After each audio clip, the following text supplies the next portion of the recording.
Bonsoir à tous. La pauvreté, qu'est-ce que c'est? D'où ça vient? Qu'est-ce qu'on sait réellement sur le fait d'être pauvre? En tout cas, nous on s'est rendu compte qu'on n'y connaissait pas grand-chose. Alors on a voulu aller voir. Et la pauvreté la plus visible, celle que l'on rencontre le plus facilement, c'est celle que l'on côtoie tous ici à Bruxelles, tous les jours pratiquement. C'est l'extrême pauvreté. C'est nous sans-abri, nos SDF. Moi, je me souviens d'un contact marquant que j'ai eu avec cette partie de la population-là. C'était déjà il y a environ 10 ans. J'étais au Conservatoire de Liège, j'étais en train de faire la queue, place Cathédrale, et j'allais retirer de l'argent.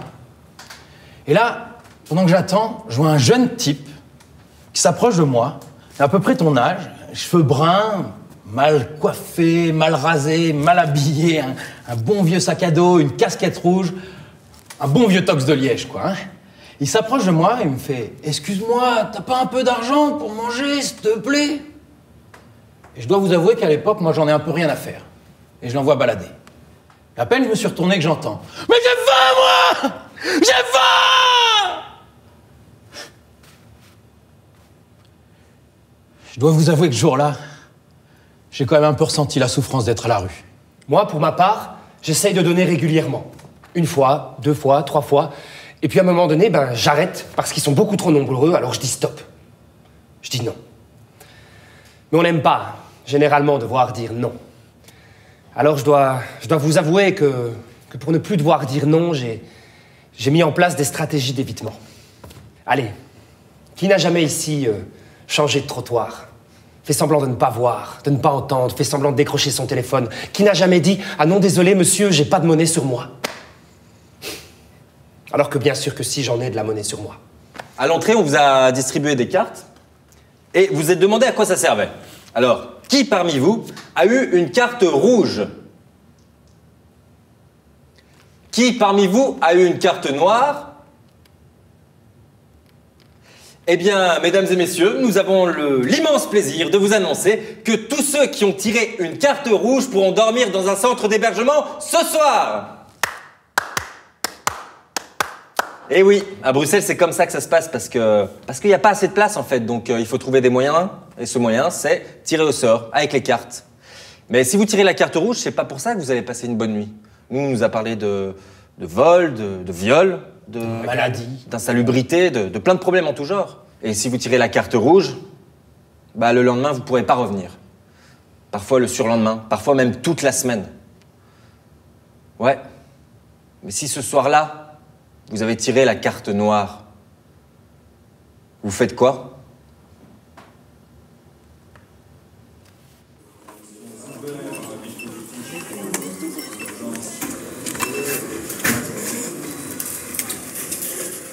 C'est simplement épouvantable. C'est simplement épouvantable dans la mesure où ce sont d'abord des faux pauvres, ça c'est une chose certaine. Ce sont des faux pauvres, ils sont agressifs, ils prennent une place folle, ils salissent les trottoirs et surtout, ils dissuadent les clients de venir dans la rue des Tombes. Beaucoup de gens nous disent, voilà, moi je ne viens plus dans votre rue parce qu'il n'y a plus que des mendiants, on ne sait plus où marcher, on ne sait plus où passer, on se fait agresser, on se fait insulter, et donc c'est carrément et simplement épouvantable. La rue, c'est trop hard. Ouais, c'est dur la rue. Hein. C'est vraiment trop hard. C'est dangereux, on dort pas, quoi. On dort pas. Jamais. On passe la nuit à se geler, la journée, c'est de se réchauffer.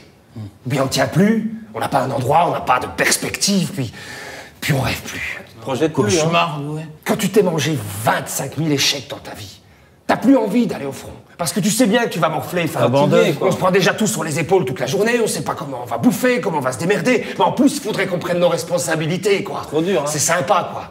Hé, grand, on n'a même pas un petit socle minimum pour nous stabiliser. Tu nous demandes de faire plein de trucs. Faut pas t'étonner qu'on n'y arrive pas. J'ai plus 20 ans, moi. Je vais avoir 52 ans.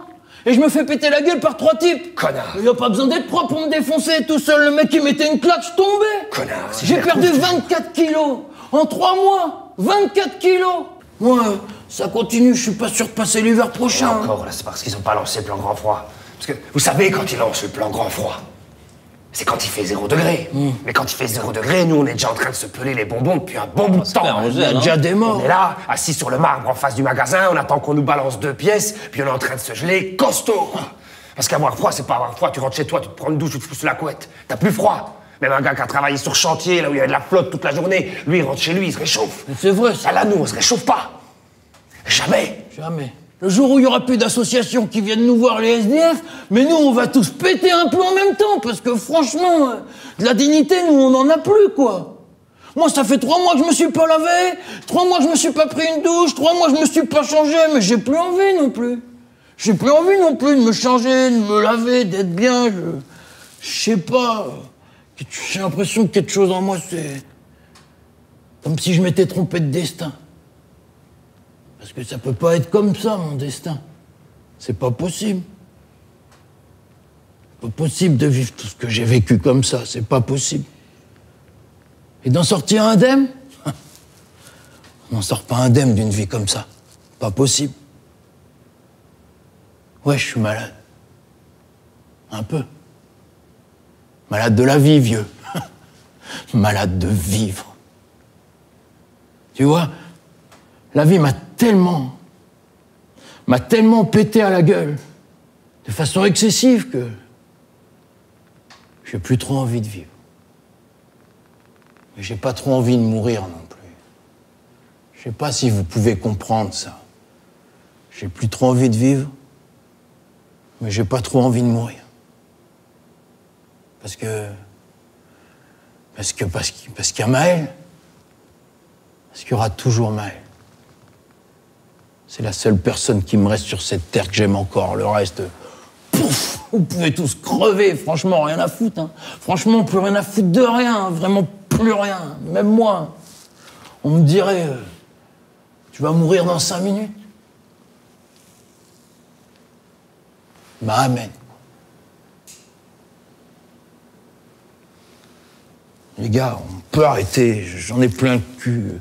J'ai pas envie de parler. Je suis désolé, les amis, mais bye bye, moi, j'abandonne. S'il y avait une salle,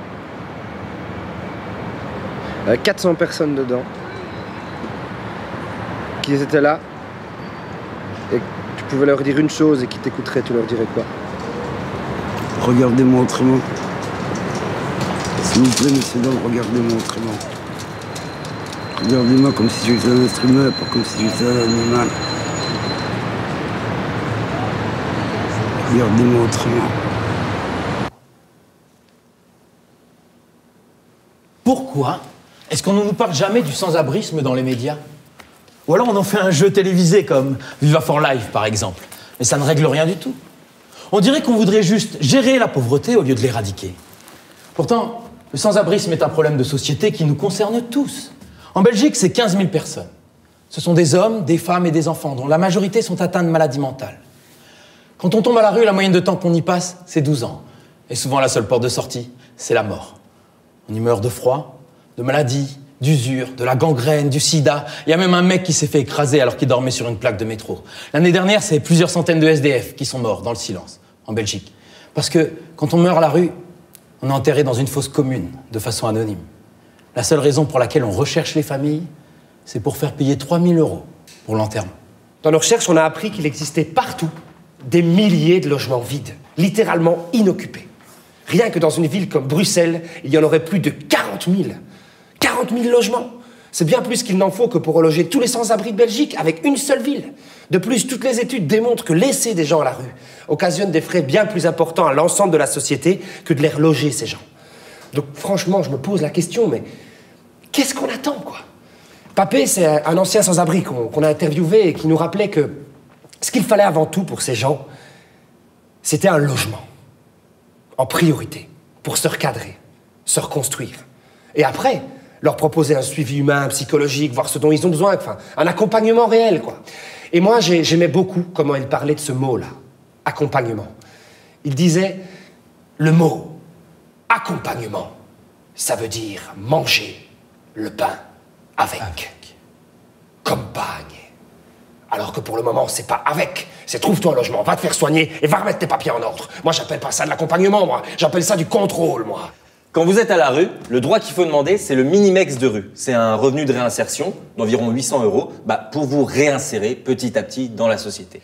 Mais en Belgique, tous nos droits sont reliés à ce petit bout de plastique, notre carte d'identité. Et quand vous êtes à la rue, c'est très simple de ne plus l'avoir parce que vous l'êtes fait voler, vous l'avez perdu. Après, pour faire refaire, c'est 20, 25 €. C'est pas toujours la priorité, quoi. Et alors, sur cette carte d'identité, le plus important, c'est votre adresse. Ah oui, mais moi, je suis SDF, en fait, donc j'ai pas de logement. J'ai pas de logement, donc j'ai pas d'adresse. Pas d'adresse, pas de carte d'identité, pas de carte d'identité, pas de Minimex. Pas de Minimex, pas de logement, pas de logement, pas d'adresse, pas de carte d'identité, pas de carte d'identité, pas de Minimex, pas de Minimex, pas de logement, pas d'adresse. En Belgique, tout va bien parce que quand même, quand on allume la TV et qu'on voit ce qui se passe en Grèce où il y a absolument plus de système de sécurité sociale, on se dit quand même ici on est bien, non? On a le cul dans le beurre. Mais moi, j'ai un toit au-dessus de la tête, j'ai à manger dans l'assiette, ça va. Oui, je galère. Ah, je galère. Je galère. On a tous entendu ce mot, non? Je galère. On connaît des gens qui galèrent. On a un cousin qui galère ou un petit frère qui galère. Puis il y a des populations maintenant qui commencent à galérer. Hein. Bon, il y a les étudiants évidemment qui sont éternellement en galère, mais maintenant il y a les retraités qui galèrent. Il y a ceux qui ont un job, 2 jobs et qui continuent à galérer, les auto-entrepreneurs qui galèrent. Et alors on a les championnes, toutes catégories de la galère, mesdames et messieurs, les femmes célibataires avec enfants. Mais, mesdames et messieurs, quand vous touchez moins de 1115 € par mois, le mot c'est pas « je suis en galère », non. Non. Vous êtes pauvre. De toute façon, la pauvreté, une fois que t'es pauvre, c'est à tous les niveaux.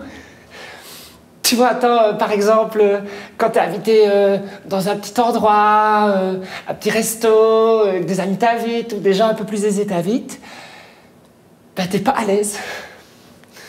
Aussi bien habillé que tu peux être, c'est pas encore ça, quoi. À croire que des fois, c'est marqué sur ton visage, tu vois, ou dans ta manière de faire, peut-être. Oui, peut-être. Mais du coup, on peut aussi se priver de belles choses. Et de découverte, parce que le jugement peut nous freiner pour beaucoup de choses, quoi. Et pour en revenir au fait de bien se nourrir et acheter bio, oui, mais quand tu as 100 € pour faire 15 jours à 4 personnes, c'est pas acheter bio. Si, moi j'achète du beurre bio, ou de la salade bio, mais pas tout, tu ne saurais pas. Alors oui, on mange de la merde. C'est charcuterie, produits blancs ou légumes remplis de saloperies. C'est comme ça. Allez, t'as pas les moyens pour acheter un litre de lait bio, machin. Tu prends le moins cher. Hein. C'est aussi simple que ça. Alors oui, tout est calculé. La nourriture. Allez, t'as 10 yaourts pour tes gosses, pour ta semaine. Oui, c'est calculé. Non, t'as pas droit à 2 à la place de 1. Les pommes. Non, pas 2 pommes, 1. Mais oui, ça doit être dur pour eux, non seulement la pauvreté, mais aussi leur maman qui est peut-être pas comme les autres. De toute façon, la pauvreté, une fois que t'es pauvre, c'est à tous les niveaux, hein, j'ai envie de dire. Regarde partout, c'est à tous les niveaux. Niveau social, logement, scolaire, même au niveau affectif. Tu vois ce que je veux dire? T'as l'impression des fois que t'as rien à offrir. Donc, tu te dis que ça ne sert même à rien d'être en couple, donc tu dis que ça ne sert même à rien d'aller prendre un verre. Mais oui, tu te prives d'un tas de choses, en fait, quand t'es pauvre. Tu vois, on croit qu'on ne fait rien, mais non. Tu dois te battre plus que les autres, en général. Pour la moindre petite chose. Le moindre petit renseignement, le moindre petit papier. Et en plus de ça, ça dépend qui t'as en face de toi, hein, mais je peux te dire que des fois, t'es pas bien reçu. T'es un petit peu catalogué, t'es un petit peu réduit à rien, là. J'ai dû aller au resto du cœur, moi, une fois, avec mes gosses. Purée, c'est dur. Hein. Oh, faut couper, là, je vais avoir les larmes aux yeux, là. Faut pas montrer ça. Mais même les pauvres entre eux, tu fais des gosses, tu sais pas les nourrir. C'est les choses qu'on entend, quoi. Ça se tire dans les pattes, même entre pauvres, quoi. Je tiens cette fois-ci à m'adresser directement à vous, avec un message clair. Nous avons les meilleures intentions à votre égard. Nos propositions n'ont pas pour objectif de vous compliquer les choses. Je veux que nous allions tous de l'avant. 38% d'entre vous ne peuvent faire face à une dépense imprévue de 1 000 €. Un enfant wallon sur 4 et un enfant bruxellois sur 3 vivent dans la pauvreté. Je trouve cela particulièrement grave. Je veux donc vous offrir une alternative. Je veux garantir la prospérité et la sécurité sociale. Il faut pour ce faire relancer l'économie afin d'augmenter le nombre d'emplois et de continuer à couvrir les frais de la sécurité sociale.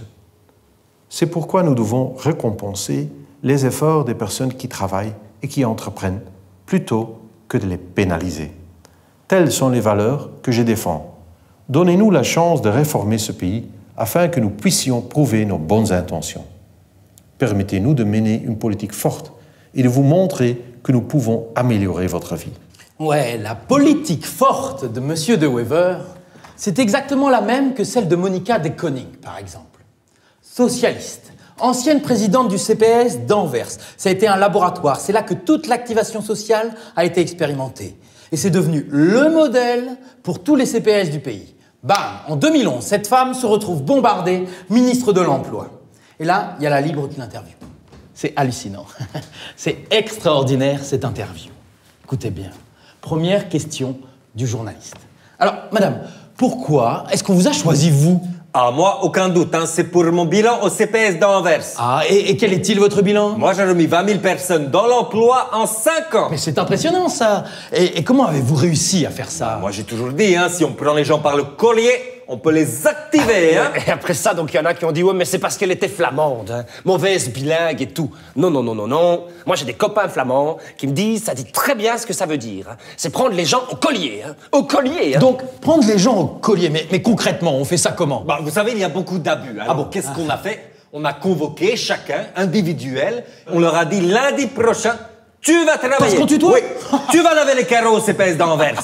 Et s'il ne vient pas, c'est probablement qu'il a un travail au noir. Donc, effectivement, hein, on prend un mec, hein, n'importe qui, allez, un ingénieur, allez, hop, une raclette, un seau, et tu montres que tu veux travailler. Bah, il faut, vous savez, hein, sinon les gens se laissent aller. Mais madame, c'est quand même un peu trash, là, ce que vous C'est dites. terrible, hein. Mais on vit dans un monde terrible, non? Maintenant, Oui. pour réussir, il faut être jeune, beau et dynamique. Ah bon? C'est comme ça. Et si tu t'adaptes pas, tu disparais. Ah bon? D'accord. Socialiste, hein. Mais on a quand même un problème avec certains groupes sociaux, hein. Notamment les vieux migrants. Bah oui, effectivement, s'il faut être jeune, bon, et Ya, ya, dynamique, ya, s'ils hein, sont ça, c'est vieux, les là, vieux il y a... migrants, hein. Oui. On a aussi un problème avec les jeunes immigrés. Ah, aussi, ils restent alors, dans le oui. lit jusqu'à 11h, ils ont dealé toute la nuit.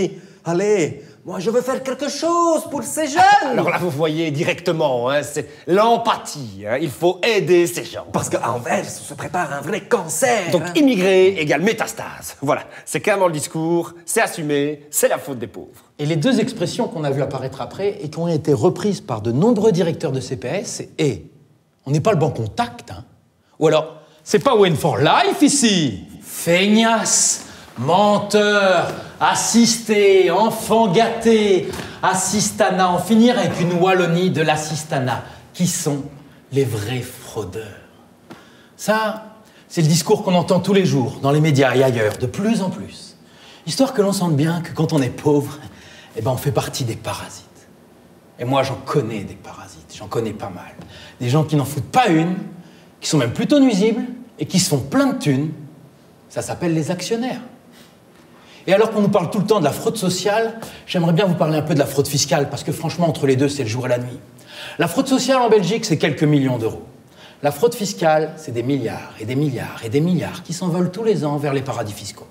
C'est de l'argent qu'on pourrait mettre dans nos hôpitaux, dans nos écoles, dans nos services publics. Mais non, on préfère faire la chasse aux petits fraudeurs. C'est quand même plus facile. Pourtant, la fraude fiscale fait perdre à chaque citoyen belge environ 2 000 € par an. La fraude fiscale d'un seul homme, Albert Frère, fait perdre autant à l'État que s'il y avait 80 000 fraudeurs sociaux. 80 000! Et on est vraiment, mais alors vraiment loin du compte. La fraude sociale au CPS, ça concerne moins de 3% des allocataires sociaux, 3%.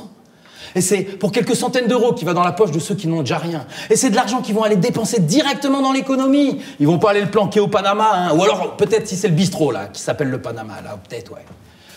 Le regard que l'on porte sur la pauvreté est tellement culpabilisant que ce sont des milliers et des milliers de personnes qui ne font même plus appel à leurs droits. qui préfèrent garder leur fierté, leur dignité, plutôt qu'être considérés comme des menteurs, comme des fraudeurs en puissance.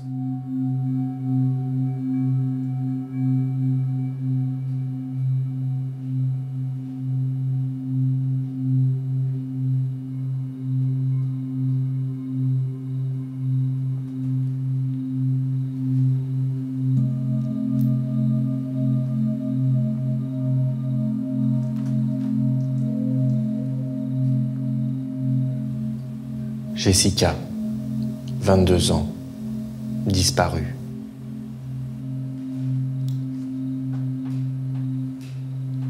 Paul, 54 ans, disparu.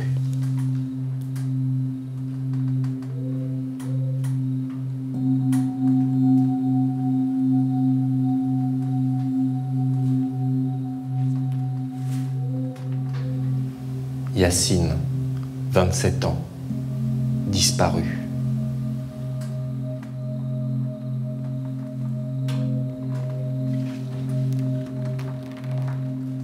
Il y a 100 ans à peine, ici, au cœur de l'Europe, hommes, femmes, enfants mouraient à petit feu dans nos mines de charbon pour l'intérêt de quelques-uns. L'émergence d'un cadre favorable à une plus juste redistribution des richesses, permettant une meilleure situation pour la majorité d'entre nous, n'a été rendue possible que grâce à des décennies de lutte. Tout au long du XXe siècle, sous la pression et le sacrifice des mouvements ouvriers, nous avons tenté de construire un monde plus solidaire et plus égalitaire au profit de l'intérêt général humain. L'État-providence et la sécurité sociale de l'après-guerre sont deux fabrications sociétales uniques dans l'histoire. Aucun autre système n'a réussi à imposer un tel degré de solidarité sans user de violence. Mais au lieu de continuer sur cette route, depuis quelque temps, nous faisons marche arrière. En moins de 50 ans, la gauche a perdu tout combat idéologique. La lutte des classes est devenue la lutte des places. Et tous nos gouvernements successifs ne cessent de s'attaquer à toutes nos protections sociales au nom de la croissance et de la concurrence économique. Pourtant, tout prouve aujourd'hui que la théorie du ruissellement est un mythe. Nos pays n'ont jamais été aussi riches. Et dans le même temps, l'écart entre les plus riches et les plus pauvres n'a jamais été aussi grand. L'Europe et le monde sont en train de se faire dévorer par la pauvreté. Une masse énorme de pauvres est en train de se constituer, et ceux qui sont encore épargnés vivent dans l'angoisse collective de la chute sociale ou de l'effondrement. Force est de constater que pour la première fois depuis longtemps, notre génération vivra moins bien que celle de nos parents. Le capitalisme et ses représentants sont en guerre contre l'homme et la nature. Les pauvres sont un concept, comme si c'était un état et non une condition. Il n'y a pas de pauvres. Il y a des peuples et des populations qui ont été appauvris. Appauvris en termes d'argent, appauvris en termes de temps, en termes de confiance en soi, en termes de dignité, mais aussi en termes d'énergie. L'énergie d'existence. Il n'y a pas de lien entre misère et révolte. Pour la majorité des appauvris, être en état de pauvreté entraîne désespoir et fatigue, sans aucune capacité de résistance. Si nous ne nous levons pas, si nous ne portons pas la voix, si nous ne sommes pas là à chaque fois que les appauvris lèvent la tête pour voir qui s'intéresse vraiment à eux, alors nous laissons la porte ouverte aux fascistes et aux partis d'extrême droite. Les appauvris ne sont pas un poids, ne sont pas une charge, ils sont une chance pour le collectif humain. Pourquoi ne calculons-nous jamais les prix du malheur ? Que perdons-nous en laissant sur le carreau, dans l'oubli, dans le silence, des millions et des millions de personnes ? Quel potentiel humain formidable gâchons-nous en ne pratiquant pas la solidarité ? En ne créant pas un monde d'inclusion plus grand, plus juste, plus complexe, comprenant l'ensemble des populations. Aujourd'hui, 2 de nos enfants sur 3 déclarent avoir peur de l'avenir. Nous sommes convaincus qu'être confrontés à une réalité rude, quotidienne, de façon longue, nous en sommes certains. Pour nos enfants, ça éteint les rêves. Ça éteint les possibles. Ils éteignent les bougies, quoi. On peut perdre la flamme pour beaucoup d'autres raisons, mais ici, il y a quelque chose qui nous atteint fondamentalement. Combien d'enfants vont devoir éteindre leurs rêves et puis devoir trouver à exister d'une façon ou d'une autre parce que qu'est-ce qu'on est encore quand on ne sait pas ce qu'on pourrait être? Allons enfants de la patrie, le jour de gloire est terminé. Entre nous deux, la tyrannie sous l'étendard sans élever, entendez-vous, dans nos campagnes, mugir nos pauvres, de faim, de froid, qu'ils viennent jusque dans nos bras, pleurer dans nos villes, nos sarcasmes, aux armes, etc.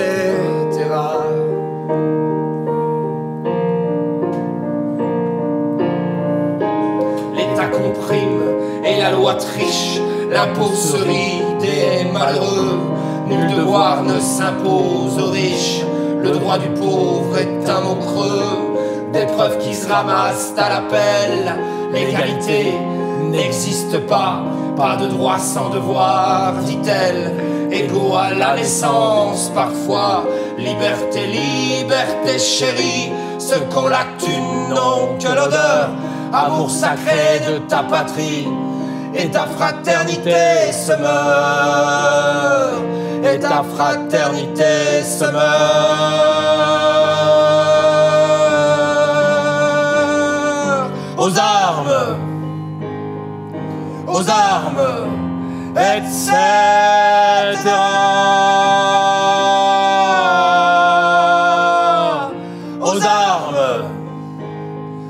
Aux armes, etc.